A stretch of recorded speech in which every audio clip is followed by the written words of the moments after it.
আসসালামু আলাইকুম। তো বাকি ইউটিউব চ্যানেলে সবাইকে স্বাগতম। চলে আসলাম নতুন আরেকটা ব্লগ নিয়ে। তো এই যে আজকে সকাল থেকে ভিডিওটা শুরু করলাম। তো সকাল থেকে হয়তো বা দুপুর পর্যন্ত ভিডিও আছে, তারপর আর ভিডিও বানাইনি। আর রাত্রেবেলা একটুখানি ভয়েস বসায়, মানে ভয়েস ছাড়া এভাবে ভিডিও বানাবো, ওইটা আপনাদের সাথে একটুখানি শেয়ার করবো, বেশি না।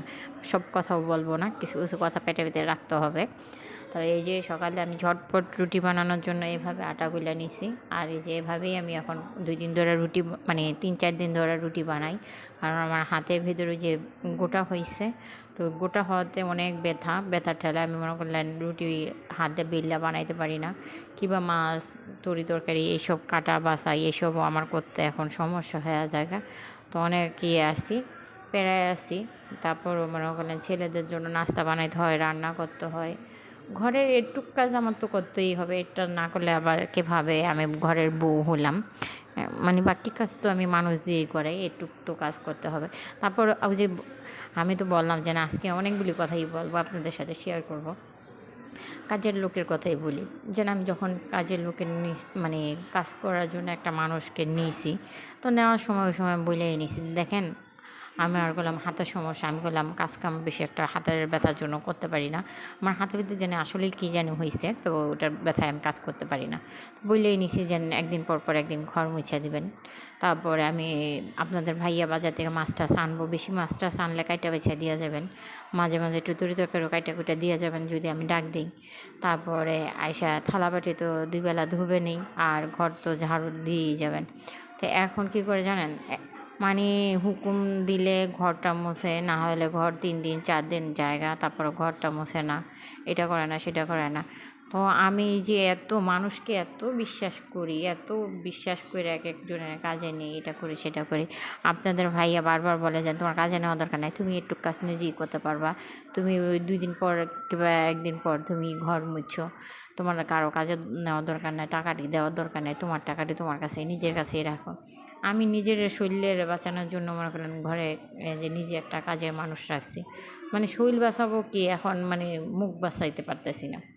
মানে বললেও করে, না বললে না করে। ছেলেরা আমার এই যে রুমের ভিতরে নিচে পাক্কারিতে বসে বসে পড়তে বসে, মানে ওই যে ওর যে ম্যাডাম, ও আমার তো উকিল মেয়ে, তো পাক্কারিতে বসায় বসাই পড়ায়, বিছানার উপরে তো আর বসায় না। তো ওই সময় যখন পাক্কারিতে বসে ছেলেরা বলে মা বালু বালু লাগে, এটা লাগে সেটা লাগে।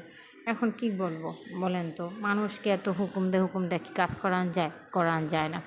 তো এরকমই, এই যে আমি যাদের যাদের একদম বিশ্বাস করতেছি, তারাই আমাকে একদম মনে করেন পিছন থেকে ছুরি মেরা দিতেছে। বুকে তো ছুরি মারে, আবার একদম পিছন থেকেও ছুরি মেরা দেয়। মানে আমি যখন না থাকি তারা আমার পিছে কথা বলে, আমার পিছে এটা বলে সেটা বলে, এইসব তো করেই। আবার ফিরে কাজের কামের দিক দিয়েও এই ধরনের কিছু কাজ করে। যেমন ওই যে বললাম না যে আমাদের বাসায়, আমি তো পরে যেয়ে আবার বলবো যে অনেক মানুষকে আমি অনেক আদর যত্ন করি, অনেক ভালোবাসি, যে নিজের থেকে বেশি বিশ্বাস করে নিজের কাছে রাখি, নিজে হাজারটা কথা শুনি জামাই, তারপরও মনে করলেন ওদের কখনো ছাড়তে চাই না, যে না থাক, জামাইয়ের কথা আমি শুনবো, ওদের তো আর শুনতে দিই না। আমারটা আমি পেটের ভিতরে রেখা করবো। তো কিছু বললেই বলে চলে যাম, এই বাসায় না থাকলে কি হয়েছে, বালের বাসায় থাকলাম না, টাকা হইলে বাসার অভাব নাই, এটা না সেটা না। হ্যাঁ, তোমরা বাসা পাইবা, কিন্তু আমার মতো এরকম মানুষ পাবা না, এটা সবাই চিন্তা করবা। যে এরকম একটা এই বাড়িওয়ালা পাইতে হইলে অনেক কপাল করে আসতে হয়। কারণ সব বাড়িওয়ালারা একরকম না, হয়তো বা আমার থেকে ভালো পেতে পারো, আমি এটা আশা করি যে আমার থেকে ভালো মনে করলা বাড়িওয়ালা পাইতে পারো। আমি যেরকম এরকম বাড়িওয়ালা হয়তো বা পাবা না, এটাই আমার মানে তো অনেক কথাই বললাম। আমি এখন সন্ধ্যাবেলা বয়েস ছাড়া ভিডিও বানাবো, ওই ভিডিও ক্লিপটা আপনাদের সাথে শেয়ার করবো। অনুরোধ রইল আপনারা পুরো ভিডিওটা দেখবেন, এটাই আপনাদের সবার কাছে অনুরোধ রইল।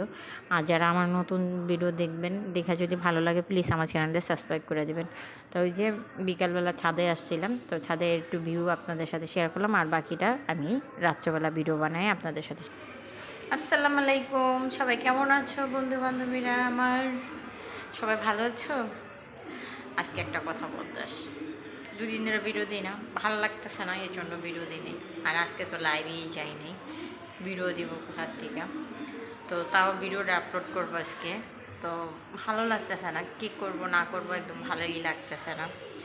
মানুষকে বেশি বিশ্বাস করতে নাই, যাকে মানুষ বেশি বিশ্বাস করবে সে একদম বুকের ভিতরে ছুরি মেরে দিব। বুঝতে পারছেন? এরকম একটা জিনিস। আমি অনেক মানুষকে অনেক বেশি বিশ্বাস করি। বিশ্বাসের পরিমাণ মানে কী পাই? খালি ধোঁকা, আর কিছুই পাই না। মানুষকে আমি মনে করেন নিজের থেকে বেশি বিশ্বাস করে ফেলি যে না, ওদের ছাড়া আমি বাঁচবো না, এটা করবো না, এটা হবে না, ওইটা হবে না। তো আপনারা তো হয়তো বা লক্ষ্য করছেন যে কিসের জন্য এই ধরনের কথাটা আমি বলতেছি। নাম বলবো না কিংবা কোনো কিছুও বলবো না, যে কিসের জন্য এই কথাগুলো বলতেছি। আমি মানুষকে অনেক বিশ্বাস করি। এক প্লেটে খাই, এক প্লেটে ঘুম, মানে একই বিছানায় ঘুমাসি ধরতে গেলে। ওদের জন্য আমার কত না এই মানে কথা শুনতে হয়। একই ঘরের ভিতরে রাখি। আমার গোলামি যে এই রুমটা, মানে এই যে দোতলা, এটা পুরোটার ভিতরে আপনাদের ভাইয়া আমাকে থাকতে বলছে। বলছে কোনো ভাড়াটা নিয়ে তুমি থাকবা না, একা একা থাকবা। যেন আমার ছেলেরা কারোর সাথে থাকবো, মারামারি লাগবো, পারাপারি করবো, এটা করবো, সেটা করবো, এগুলো আমার ভালো লাগতো না। এই জন্য আমার জামাই মনে করলেন এইভাবে আমাকে একা রাখার জন্য এই ফ্ল্যাটটা পুরা করছে দেনা পেনা কইরা।